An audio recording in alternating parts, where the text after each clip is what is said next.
नमस्कार। जरा सोचिए, एक छोटा सा क्लिक और जिंदगी भर की कमाई गायब।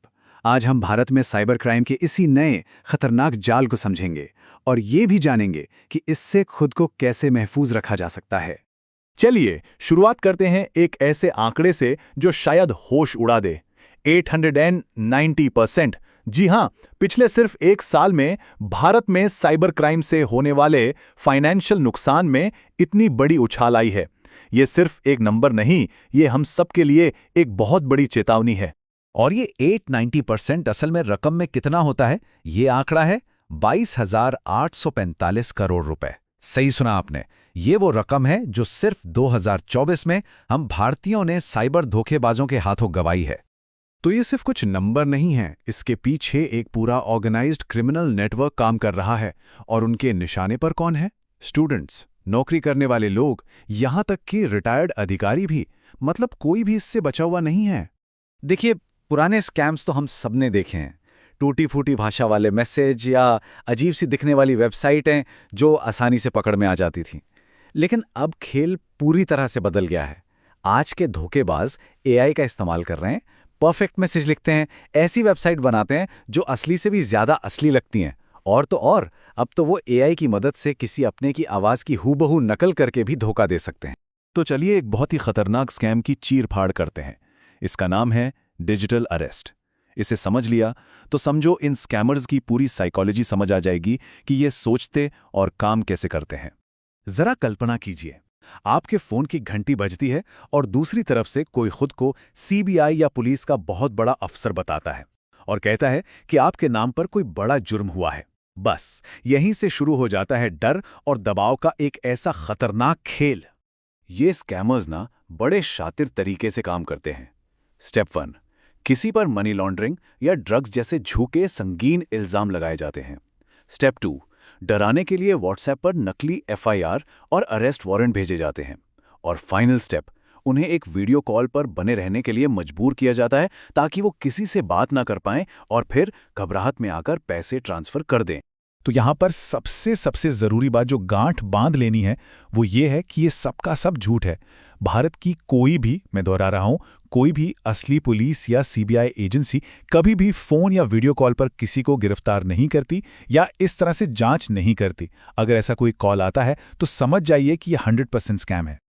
लेकिन देखिए, जैसे जैसे चोर शातिर हो रहे हैं, ताले भी मजबूत हो रहे हैं। मतलब हमारे कानून भी अब पहले से कई ज्यादा सख्त हो गए हैं ताकि हमारे डिजिटल लाइफ सेफ रहे। भारत के साइबर कानूनों का सफर भी काफी दिलचस्प रहा है। कहानी शुरू हुई साल 2000 के आईटी एक्ट से और समय के साथ ये और बेहतर होते गए। और अब 2023 में हमारे पास है digital personal data protection act यानी डीपीडीपी एक्ट, जो डेटा प्राइवेसी के लिए एक बहुत बड़ा और मजबूत कदम है। और ये नया कानून ये हम सबको बहुत ताकत देता है। अब कोई भी कंपनी बिना पूछे किसी का डेटा इस्तेमाल नहीं कर सकती। उन्हें साफ साफ बताना होगा कि वो डेटा क्यों ले रहे हैं और सिर्फ उसी काम के लिए इस्तेमाल कर सकते हैं। और सबसे कमाल की बात, राइट टू बी फॉरगॉटन। मतलब अगर किसी ने चाहा कि उसका डेटा डिलीट हो तो कंपनी को करना ही पड़ेगा।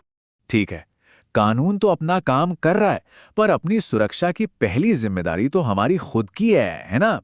तो चलिए अब बात करते हैं कुछ प्रैक्टिकल टिप्स की, जिन्हें अपनाकर हम सब ऑनलाइन सेफ रह सकते हैं। ये कुछ बहुत ही सिंपल पर सुपर इफेक्टिव आदतें हैं। जैसे हर अकाउंट का पासवर्ड अलग और मजबूत होना चाहिए। जहां भी ऑप्शन मिले मल्टी फैक्टर ऑथेंटिकेशन जरूर ऑन करें। और हाँ, ये जो फ्री का पब्लिक वाईफाई मिलता है ना, उस पर कभी भी बैंकिंग जैसे जरूरी काम मत कीजिए। और लोन सिर्फ उन्हीं ऐप से लें जिन्हें आरबीआई ने मंजूरी दी हो। और ये वाला तरीका तो मेरा फेवरेट है। एआई वॉइस क्लोनिंग जैसे स्कैम से बचने का रामबाण इलाज। अपनी फैमिली के साथ मिलकर एक सेफ वर्ड या सेफ कोड तय कर लीजिए। अगर कभी कोई इमरजेंसी कॉल आए तो बस वो सेफ वर्ड पूछना है। जवाब नहीं मिला मतलब कॉल फर्जी है।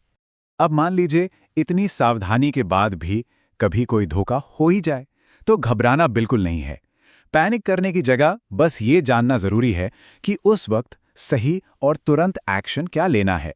यहाँ पे सबसे बड़ा हथियार है रफ्तार, स्पीड। जिस पल शक हो कि कुछ गड़बड़ हुई है, बस घड़ी की सुई टिक टिक करना शुरू कर देती है। एक एक सेकंड कीमती है। जितनी जल्दी एक्शन लिया जाएगा, नुकसान की भरपाई की उम्मीद उतनी ही ज्यादा होगी। तो ये 3 स्टेप्स, इन्हें दिमाग में बिठा लीजिए। नंबर 1, फौरन अपने बैंक को फ़ोन घुमाइए और ट्रांजैक्शन को फ्रीज करने के लिए कहिए। Number 2, national cyber crime helpline number 1930 पर कॉल कीजिए। और नंबर 3, cybercrime.gov.in पर जाकर अपनी शिकायत ऑनलाइन दर्ज करवाइए। और इतनी जल्दी क्यों करनी है? क्योंकि सच तो ये है, और ये थोड़ा कड़वा है, कि साइबर फ्रॉड में गए पैसों में से सिर्फ 5 से 10% ही वापस आ पाते हैं।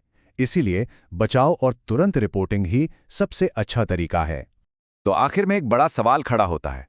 इस दुनिया में जहां टेक्नोलॉजी की वजह से हर चीज की परफेक्ट नकल बन सकती है, वहां भरोसा किस पर किया जाए? जवाब बहुत सीधा है, खुद पर, अपनी सूझबूझ और अपनी सतर्कता पर। इस डिजिटल दुनिया में यही हमारा सबसे बड़ा कवच है। सुरक्षित रहिए।